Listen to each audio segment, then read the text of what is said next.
버린 것과 잃은 것은 전혀 다릅니다. 잃은 것은 무의식적인 실수라면 버렸다는 말은 의도적인 행위를 말합니다. 지난번에 가슴 아픈 글을 보았습니다.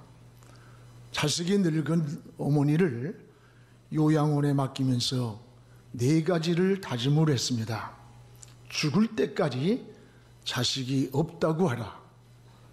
또 하나는 주소는 모른다고 할 것, 가족이 없다고 할 것, 그리고 전화번호도 모른다고 할 것.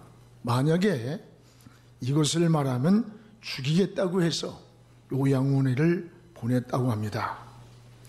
몹시 몸이 아픈데도 이 할머니는 가족이 없느냐고 물으니까 우리는 아무 가족이 없다고 했습니다. 마지막까지 자식들의 이름을 알려주지 아니하고 홀로 외롭게 세상을 떠났습니다.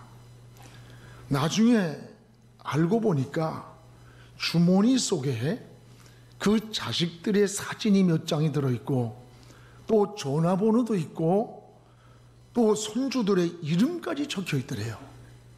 그리고 20만 원을 고기고기 접어가지고 이것을 우리 손자의 선물을 사주세요라는 글도 있더랍니다. 조사해 보니까 3남매가 있는 집안이었고 손주가 5이나 되었습니다. 옆에 있는 할머니의 이야기에 의하면 이 할머니가 혼자 주머니에서 무언가를 꺼내서 보면서 혼자 눈물을 흘리곤 했다는 거예요.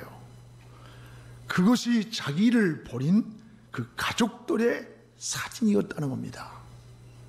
마지막 임종을 앞두고 하나하나 가족의 이름을 부르던 그 이름이 종이에 다 적혀 있는데 자기가 죽어가면서도 그토록 그리워하며 불렀던 자식들 그리고 손주들의 이름이 다 거기에 있더랍니다. 이 사연을 보다가 참 막 목이 메어 왔어요. 마음이 너무 무거웠습니다. 여러분, 이게 오늘날 우리가 사는 이 현주소라는 겁니다. 남의 이야기가 아니라 우리의 지금 현주소라는 거예요. 오늘 말씀은 제자들이 예수님을 버리는 사건입니다. 병들었을 때 고쳐주었고 배고플 때 먹을 걸 해줬고 울 때에 눈물을 씻겨줬던 주님, 그래서 죽도록 사랑한다고 다짐했던 제자들입니다. 그런데 빌라도 법정에 주님이 서시던 날 주님을 버리고 다 도망을 갔습니다. 그것도 군중들 속에 끼어서 구경꾼들처럼 멀찍이서 쫓아가던 이 제자들, 이들의 모습이 너무나도 초라한 걸 보게 됩니다. 한 비자가 와서 너 예수와 함께 있던 자다라고 하니까 깜짝 놀라가지고 예수님을 부인합니다.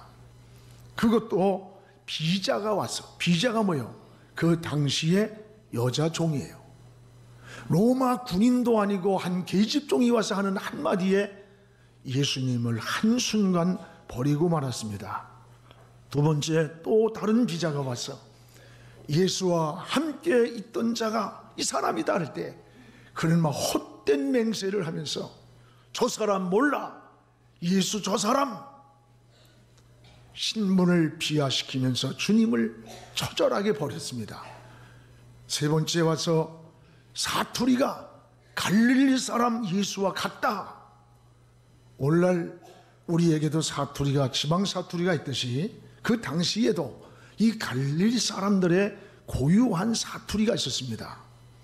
그 말하는 사투리를 보니까 갈릴리 사람 예수와 같이 있던 자라고 하니까 그때에 자기 스승을 향해 저주를 하는 겁니다.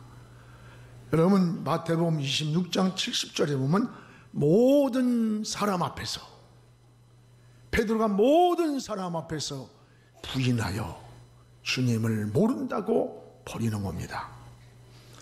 예수님은 이 빌라도 법정에서 이렇게 큰 소리로 주님을 버리는, 배신하는 이 소리를 들으신 거예요. 그래서 61절에 이렇게 나옵니다. 주께서 돌이켜 베드로를 보시니, 나 주님 몰라, 나 그 사람 몰라, 조주하고 헛맹세하는 이 베드로를 주께서 그 법정에서 돌이켜 보셨다는 거예요. 어느 주석학자는 이 구절을 이렇게 설명을 합니다. 예수님을 모른다고 부인하는 이 베드로와 주님이 눈이 마주쳤다는 거예요. 근데 주님은 눈으로 베드로에게 물었다는 거예요. 베드로야, 너 정말 나 모르느냐? 내가 물에 빠졌을 때 너 내가 건져줬잖아. 내 장모가 병들었을 때에 내가 고쳐주지 않았느냐? 어젯밤만 해도 나를 죽도록 사랑한다고 다짐했거든. 내가 정말 날 모르느냐? 주님은 눈으로 베드로를 향해서 질문을 했다는 거예요. 주님은 눈으로 베드로에게 말을 하는 그 시간, 베드로의 눈과 주님의 눈이 마주치는 그때에 베드로에게 간밤에 닭 울기 전에 3번을 나를 버리리라는 그 말씀이 생각이 나서 밖으로 튀어나가면서 통곡을 하면서 울었던 겁니다. 사랑하는 여러분, 저는 이 주님을 부인하던 그 시간, 그때 그 역사의 현장에 내가 있었다면 어떻게 했을까? 나도 그랬을 거예요. 나도. 저는 이 성지순례를 할 때마다 예수님을 심문하던 이 빌라도 법정에 가면 꼭 그 생각이 나요. 그때 그 현장에 내가 있었다면 제자들처럼 나도 주님을 버리고 도망갔을 것이다. 나도 그 사람 중에 하나이다. 그런 생각을 하면서 가슴 저린 눈물을 흘리고 하나님께 회개를 고백할 때가 참 많습니다. 우리 찬송아, 거기 너 있었는가? 거기 그 법정 거기에 너도 있었다면 넌 어떻겠느냐? 오늘 이 시간 우린 주님을 깊이 생각하는 좀 사순절이 되기를 축복합니다. 이 사순절은 주님이 고난의 길을 걸어가면서 십자가의 죽으심까지 이 40일간 주님을 묵상하고 생각하는 거예요. 그러면 그토록 사랑을 고백했던 주님을 왜 버려야 됐을까? 왜 버려야 됐을까? 원인이 있습니다. 무엇보다 따라합시다. 내가 앞섰기 때문이다. 내가 앞선, 내가. 우리 33절을 같이 한번 읽어봅시다. 그가 말하되 주여, 내가 주와 함께 오게도 죽는데도 가기를 각오하였나이다. 내가라는 말을 주목하십시오. 내가 따르겠나이다. 내가 언제든지 버리지 않겠나이다. 그러나 신앙은 내가 있으면 그냥 넘어지는 거예요. 주님을 따르는 일에 우리의 의지 중요합니다. 우리 결심 중요합니다. 그러나 참된 신앙은 그것 가지고 하는 게 아니에요. 오히려 우리의 힘을 빼고 주님을 의지하는 겁니다. 나는 못합니다. 그러나 주님은 할 수 있습니다. 나는 부족합니다. 주님이 도와주셔야 합니다. 나는 힘이 없습니다. 주님이 힘 주셔야 합니다. 나는 길을 모릅니다. 내 길을 인도해 주셔야 합니다. 이것이 진정한 그리스도인의 고백이라는 사실입니다. 근데 제자들은 뭐예요? 내 힘으로 내가 주님을 따르려고 하다가 뜻대로 안 되니까, 환경이 변하고 위태로워지니까 거침없이 배신한 거예요. 여러분, 정치, 사회, 문화 보세요. 얼마나 이런 배신들이 많아요. 여기에 내가 나타날 때 우리는 늘 넘어진다는 사실을 잊지 말아야 돼요.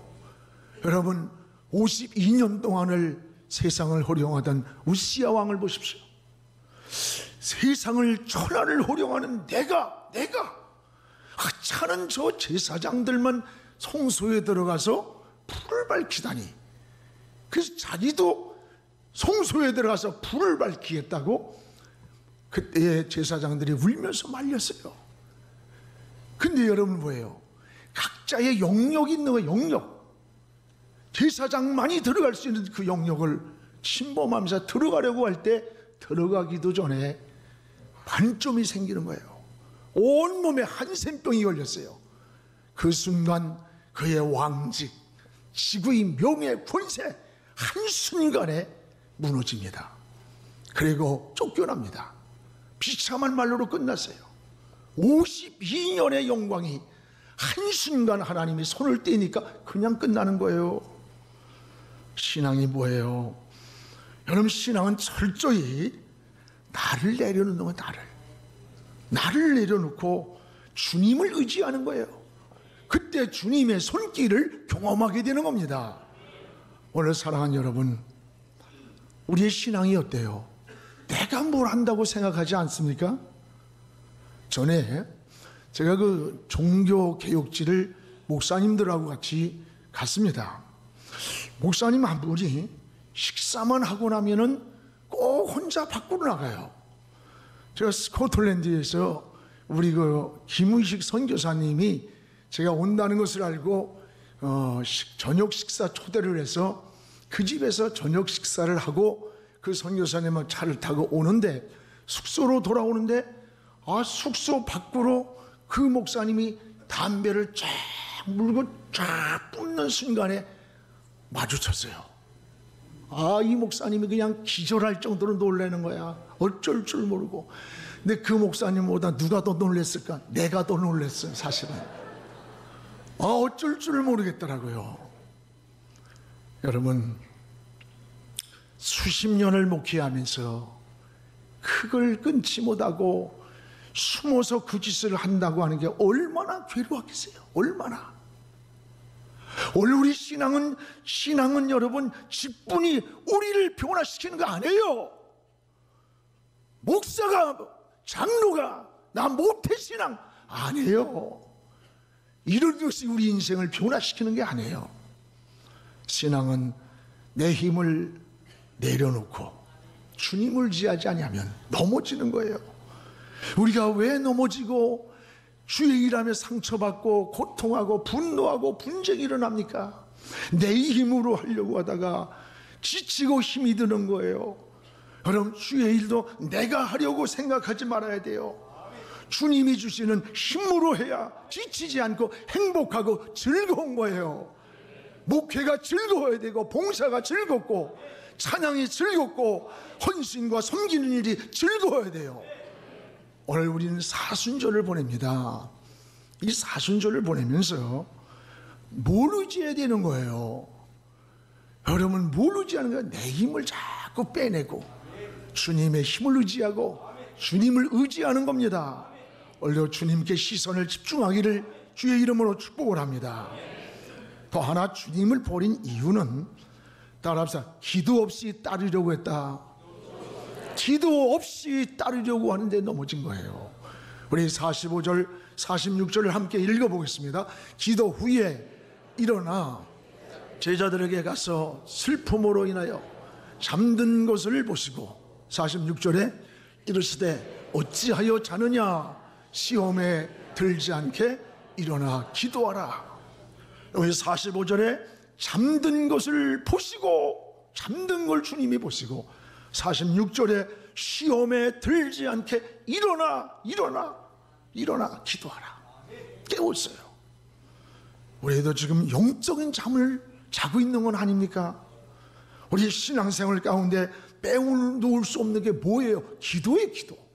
성경에서 가장 많이 나오는 게 기도예요. 여러분, 설교하는 방법은 주님이 안 가르쳐 줬는데 기도하는 방법은 가르쳐 줬어요.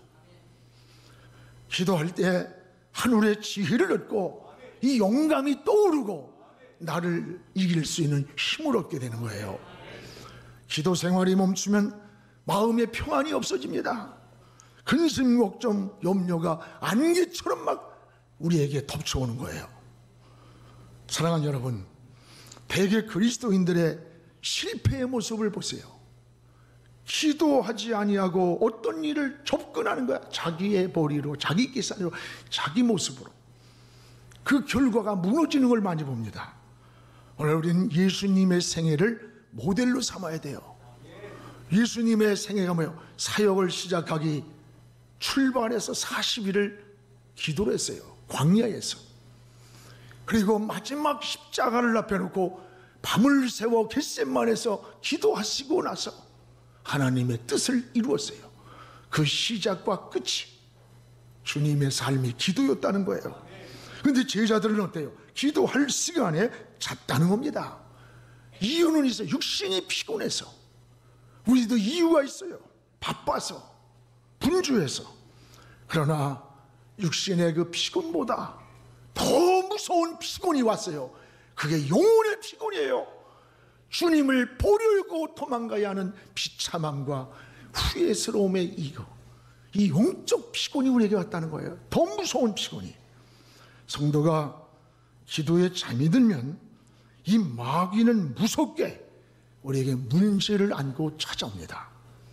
불이 꺼진 집에 도둑이 들어오듯이 우리 신앙생활에도 이 기도의 불이 꺼지면 여러분 근심, 걱정, 염려의 이 가라지를 원수들이 덧뿌리고 덧뿌리고 우리는 이제 고난주간을 향해 한 주간 특별 새벽 기도회를 하는데 우리가 영적 잠을 깨우는 시간이 되기를 바랍니다.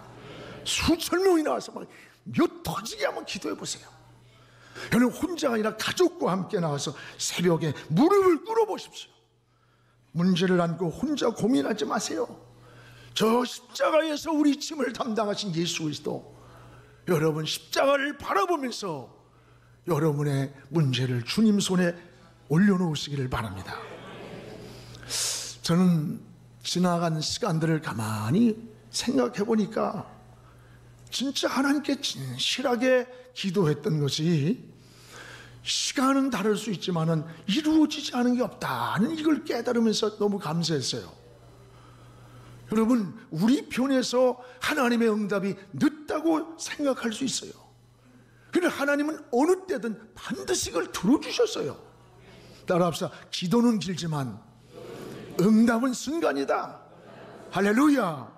그렇습니다. 하나님은 가장 좋은 때, 가장 좋은 방법으로 오늘 우리의 기도를 응답하고 있다는 것을 깨닫기를 바랍니다. 기도에 무릎을 꿇으면 힘이 옵니다. 승리가 옵니다. 길이 열리는 거예요. 사람들이 오늘 자꾸 한국교회를 비관해요.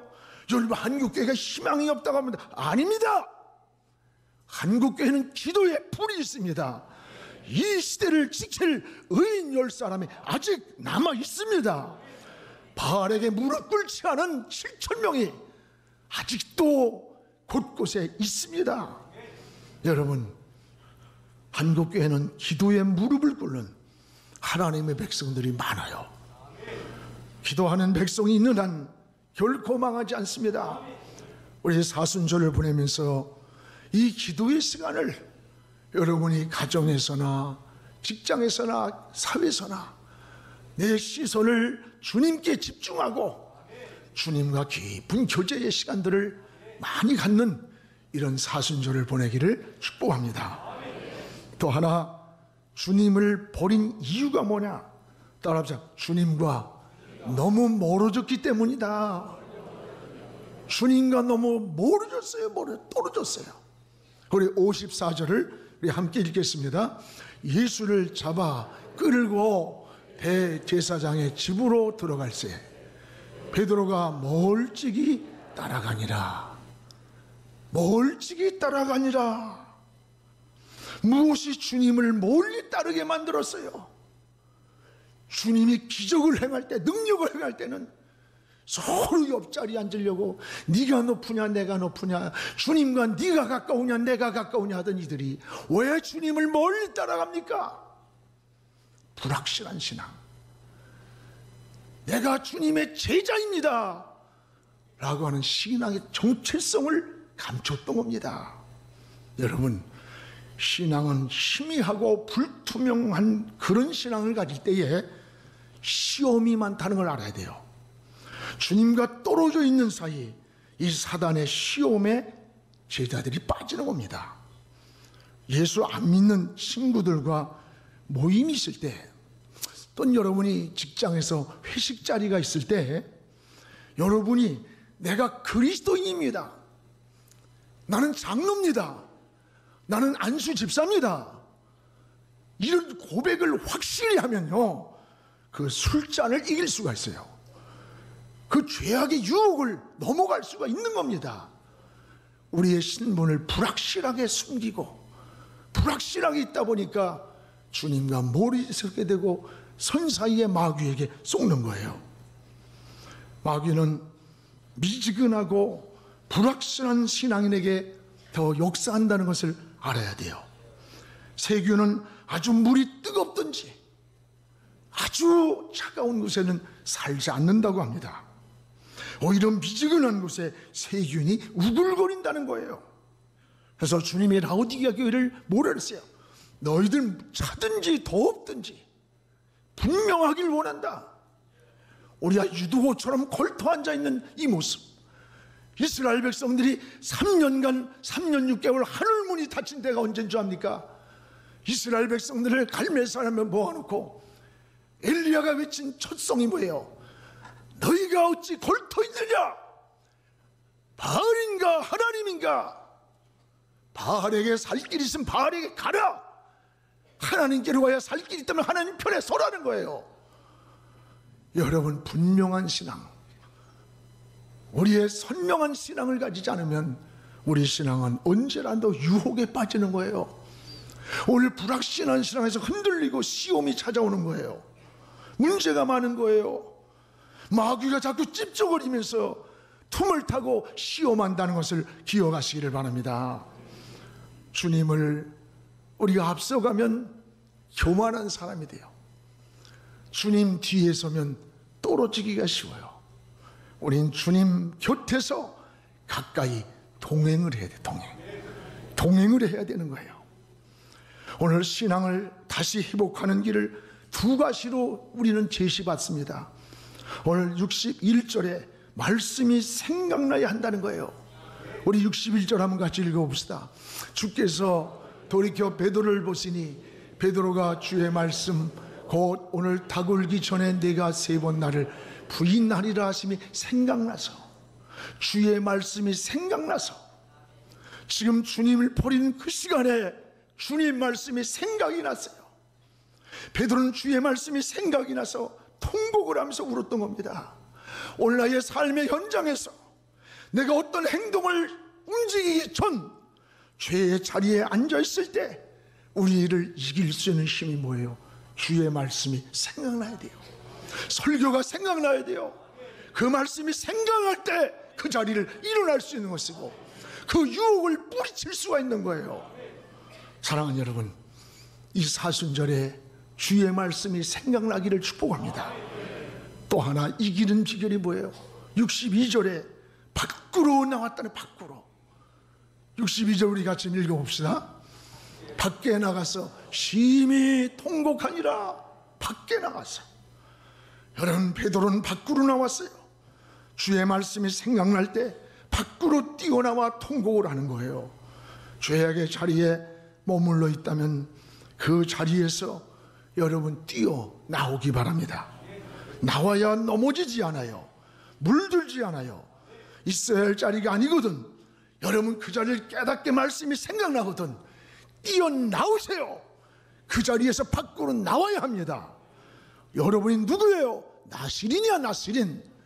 나시린이 뭐예요? 구별된 자예요. 나시린은 사는 방법이 달라요. 인생의 가치관이 달라. 이게 나시린이에요. 구별된 하나님 자녀입니다. 거룩하고 구별되게 살게 하나님이 그렇게 살아가려고 할 때 책임져 주는 거예요. 하나님 우리 지켜주는 거예요. 나시린을 잃지 않기를 바랍니다. 사랑하는 성도 여러분, 오늘 예수님을 버린 그 현장, 그 시간, 그 역사의 현장에, 그 자리에 우리들이 있었다면 오늘 우리도 제자들처럼 주님을 버리지 않았을까요? 원인이 없는 결과는 없습니다. 반드시 어떤 문제는 원인이 있기 때문에 그 결과가 나타나는 거예요. 오늘 주님 의지하지 아니하면 우리도 한순간 넘어지고 맙니다. 우리의 직분, 우리의 어떤 연조 아니에요. 주님 의지하지 않으면 언제든지 넘어져요. 유혹에 넘어지고 세상에 넘어지고 풍랑에 넘어져요. 또한 기도하지 않고 우리의 신앙 믿음 지킬 수 없어요. 우리는 사순절을 보내면서 주님이 당하신 고난, 주님이 죽으신 우리 위해 주신 십자가의 죽음, 그 후에 부활의 영광이 있는 거예요. 이 사순절을 보내면서 기도하는 많은 시간들이 될 때 여러분들은 부활의 영광을 맞이할 줄로 믿습니다. 기도합니다.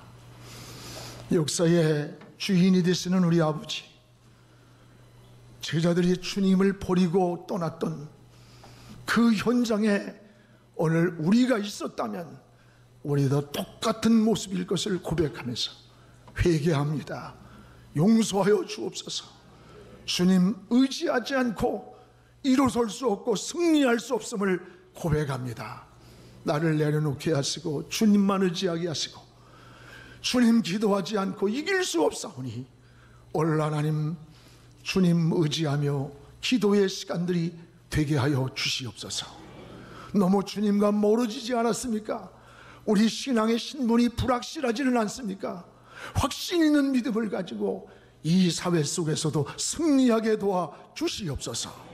그래서 이 고난을 아버지 동참함에 걸어가는 사순절을 통해서 부활의 영광을 경험하는 놀라운 은혜로 승화시켜 주옵소서. 예수님의 이름으로 기도하옵나이다. 아멘.